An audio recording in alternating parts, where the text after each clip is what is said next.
Welcome to this week's SV Lynx video.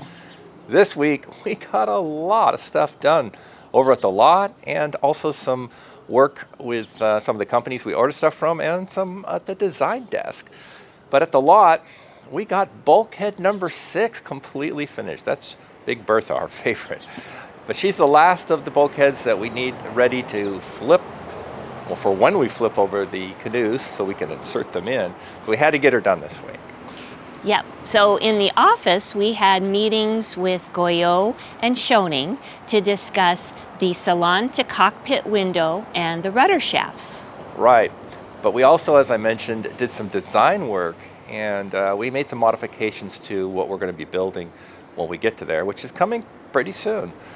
But let's start by talking about the rudder shafts that we had to order and get those in before we can build our rudders, and of course the kick-up boxes that those rudders insert into. So let's take a look at that.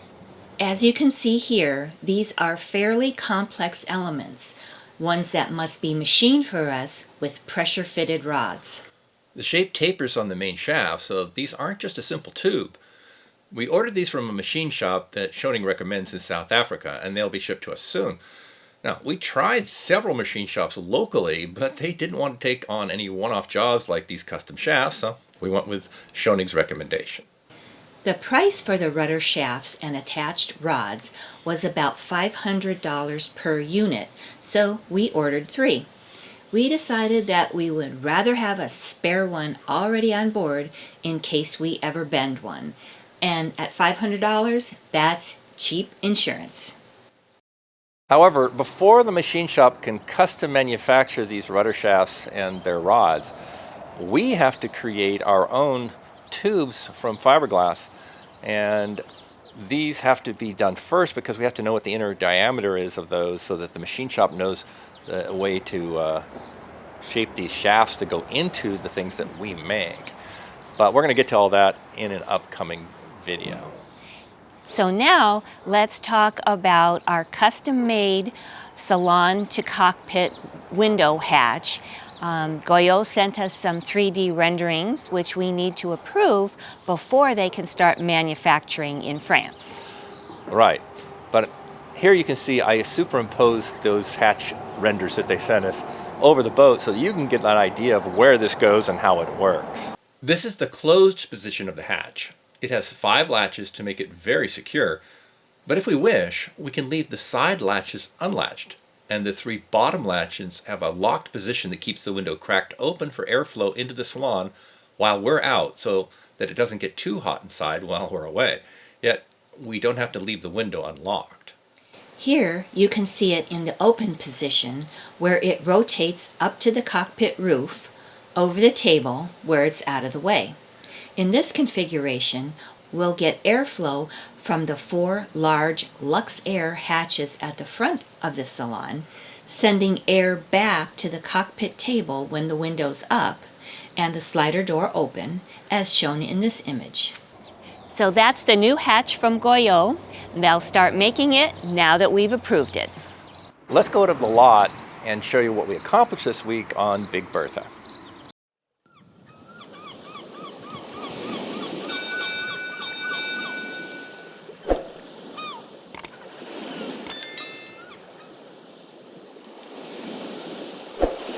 Right on our lugging, is the right word, Big Bertha out from where we had it covered here in plastic. We need to get it out on the table here because we've got to do some reinforcements on it today. But this thing weighs a lot, which is why we're going to put it in the boat with a forklift. But we don't have a forklift today. So we're just trying to get it far enough out here where we can try to tilt it over onto here. We'll see how that goes.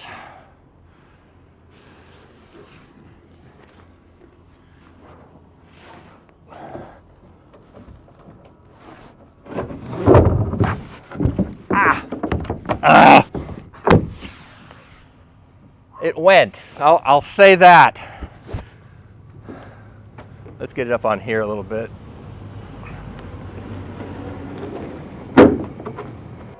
It's not so bad now that we're not lifting it. It's drag capable.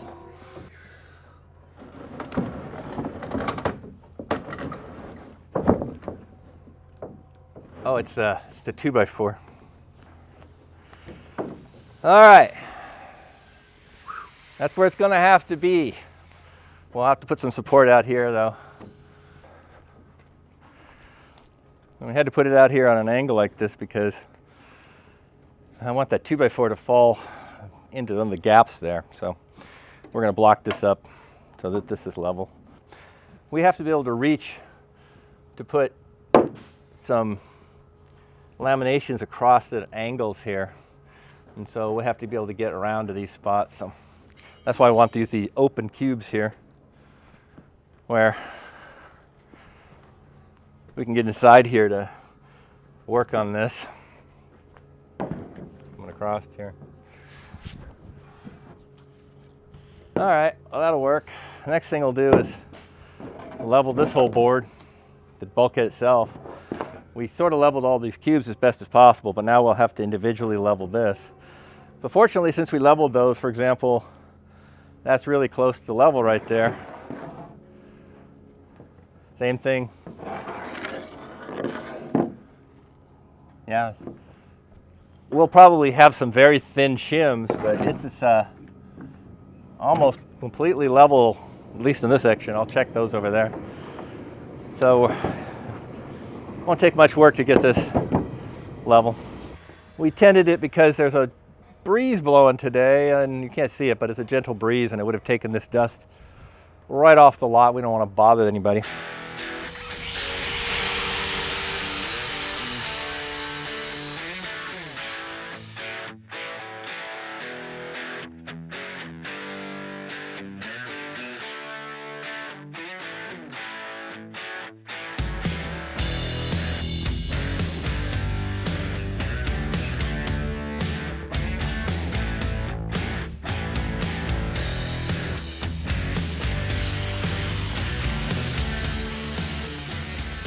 All right, so we got all of this sanded off now around the whole doorway here and across the top.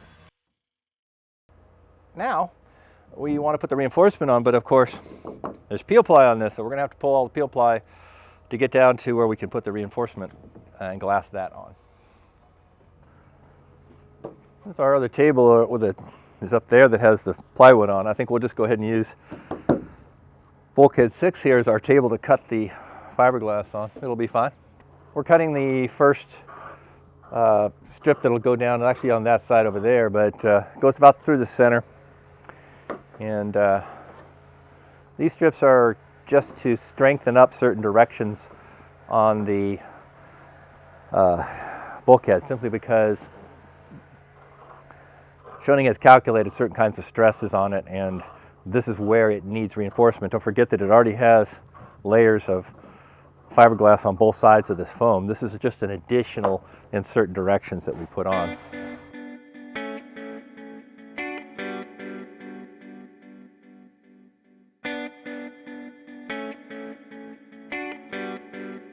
Another day working on bulkhead number 6. It seems endless.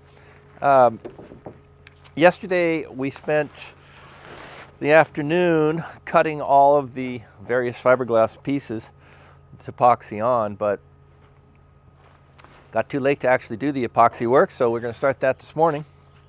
So first thing we're going to do is uncover this, clean the areas we're going to epoxy the fiberglass onto, and start putting our various strips on. They're all cut so we can get right to this. And fortunately, it's a beautiful day, so it's a good day to be doing our fiberglass key layers. Yesterday was a little more drizzly in the morning, so we couldn't have done it then. One of the challenges that we have working on this lot is that the ground is nowhere near flat. These cubes that we have are nowhere near flat. They're better than the ground. So we put the cubes down and we level all the cubes. But that's still only so good. So then when we lay this bulkhead across here, we have to go and level it everywhere. But we've now spent 30 minutes and checked every single angle around the whole thing, and this whole thing is now level, which means we can lay down our fiberglass without worry about it curing in a curve. We're starting with the edges of the door frame here, one on each side, and there are, I believe, 6 different directions that we're going to be putting on here. This is just number 1.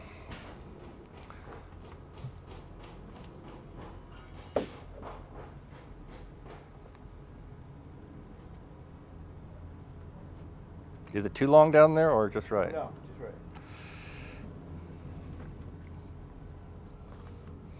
Perfect.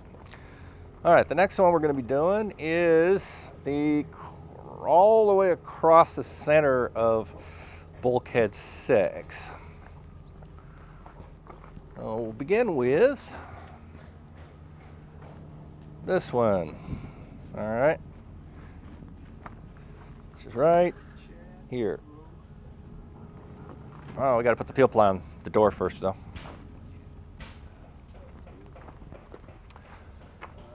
Okay, now that we've got that fiberglass down, we're going to put our peel ply on top of it.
All right, we'll give you a bit of an aerial shot here, best I can. This is what we got accomplished on all of the reinforcements today. On bulkhead number 6, Big Bertha. On the, let's see, this would be the cockpit side. So we'll get to work on the Salon side soon.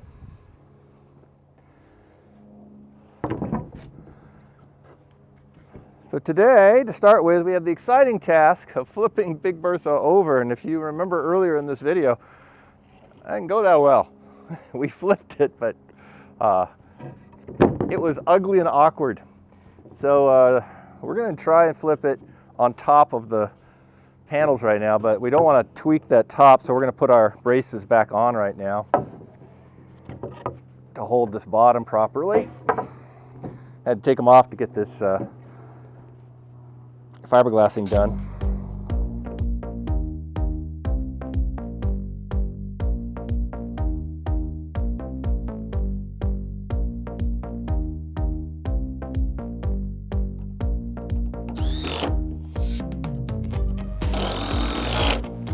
There we go. Now this won't twist and break that at all.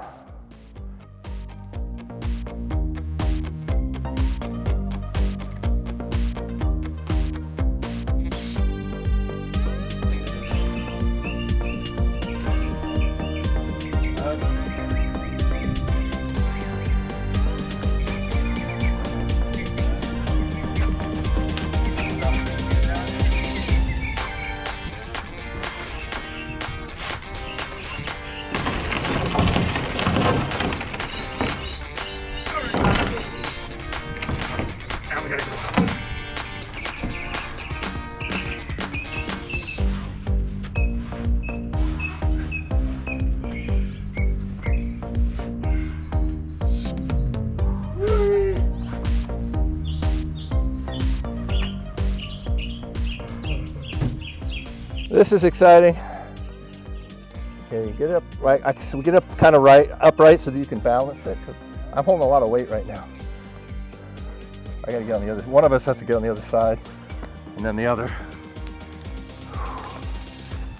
Okay, get on the other side. I got it. Just now walk around the middle. All right, now we try to walk it down. Same way we put it up. gonna want to slip out at some point. Oh, it's getting heavy.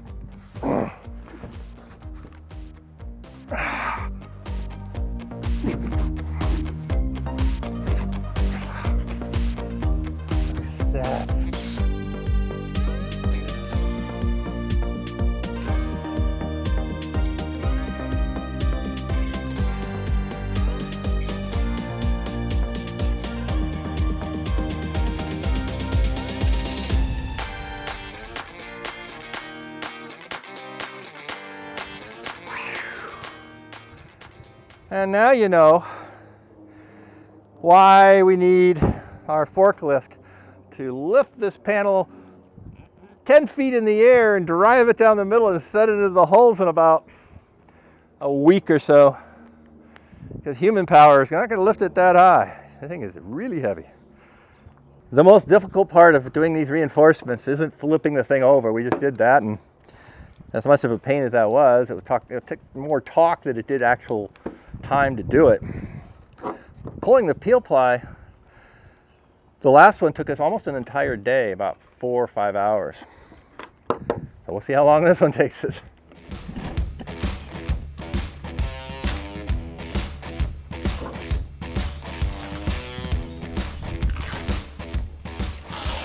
Hey, this side may be easy. The backing coated it. But this was tearing on the other end. So we got that half done of bulkhead 6 for pulling this peel ply. We just got this section right here to go, so not too much more.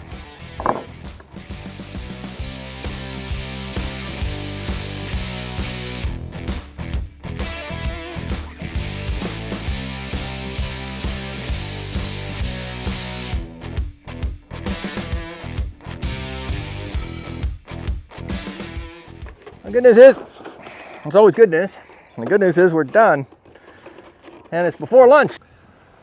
So just to wrap up a little bit, we pulled all the peel ply on the whole surface here, and we cut all of the peel ply and all of the fiberglass strips for tomorrow morning. I didn't show you that because we already showed you it on the other side.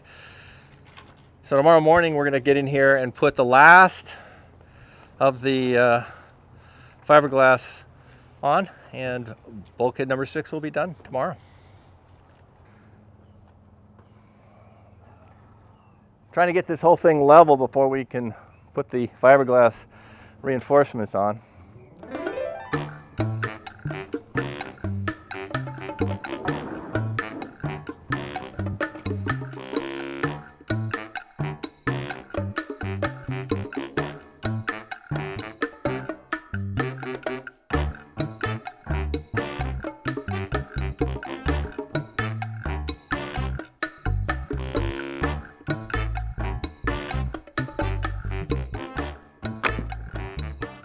Okay.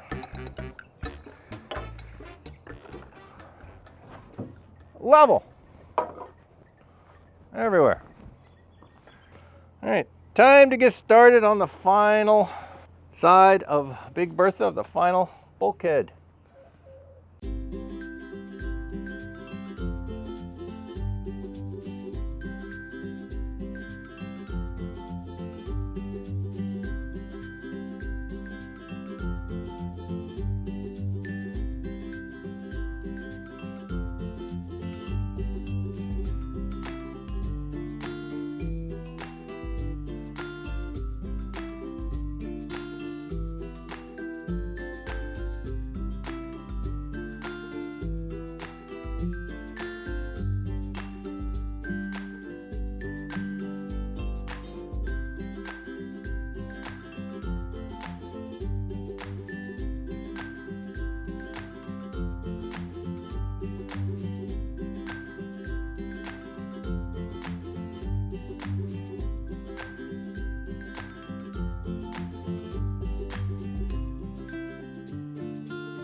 Bulkhead 6 is done, but we had already finished all of the other bulkheads, so they're all ready to go, which is good because in only about 1 week from now, we're going to flip those hulls over, and then very quickly after that, we're going to be putting all these bulkheads in. So they had to be done and ready. So we'll spend the next week prepping everything, all the holes and such, to be flipped over, and probably sand out some of the excess underneath and things like that, so that by the time we get to the point where we have our big crew arriving and our bobcat and all that stuff, we'll be ready to roll. And we mentioned that we made some design changes to the boat. Let's show you what we accomplished at the design desk. We increased the size of the main table in the salon and the one in the cockpit, just slightly, as you can see as we flip back and forth between the original design and the new design. Next up, we changed the width of the stern platforms where the barbecue and sink will be located. In this case, this modification was not our idea. We got it from another Solitaire 1520 that is being built in Australia. This increases the width of the passage and still leaves plenty of room for the barbecue on the starboard side and the sink and charge station on the port side. Moving back into the salon, we modified the shape of the refrigerator arm of the U-shaped galley, narrowing it slightly and straightening it out. We also added a small amount of storage to the end by rounding the corners and extending it slightly. We also changed the way the stairs work, turning them into a consistent and standard-sized step structure. We had to eliminate the box step at the base of the stairs seen here. That was something that the Schionning designers added, but when we looked at it in detail, you would hit your head on the top of the door frame coming out of the forward cabin as you stepped up onto that platform. That just won't do. So we had to remove that platform. Fortunately, when we reconfigured the stairs to use the standard and consistent size stabs, we found that we didn't need that platform anyway. But the largest design change we made this week is to the nav station. We wanted a little more width for the person seated there, and we wanted to get the chair away from the opening into the stairwell. It was just too close. So, basically, we flipped the desktop over, putting the wider section near the stairwell and the narrower side by the main compression post on center line of the boat. We also narrowed that arm slightly to add more width for the seating area at the desk nav station. This should also center the seated crewman right in front of one of our 4 Lux Air hatches for a good forward view. So that's our new plan for when we get started to building the interior of the boat. But before we get to that, we've got to get some other work accomplished. Yes, we need to get those canoes flipped over, add the bulkheads, and start work on the cabin top. Right, and once the cabin top is done, we want that first because it gives us some shade. Then we'll build the bridge deck underneath and raise that up and create the sole so that we can walk in the cockpit and salon and get to work on some of those changes that we talked about just a moment ago. But next week, we reach a major milestone in flipping those hulls over. Unfortunately, it looks like there's going to be those rain showers coming, so we're going to just go ahead and do it anyway. So you can check that out in our next video and see how that went. So that's it for this week's SV Lynx video. Thank you so much to our patrons listed here. We so appreciate your help and support. Thank you also to you viewers. Love having you watch us and give us comments. And as always, don't forget to like, subscribe, and click on the bell icon to be notified of our next video. So we'll see you next week for all the fun. Bye.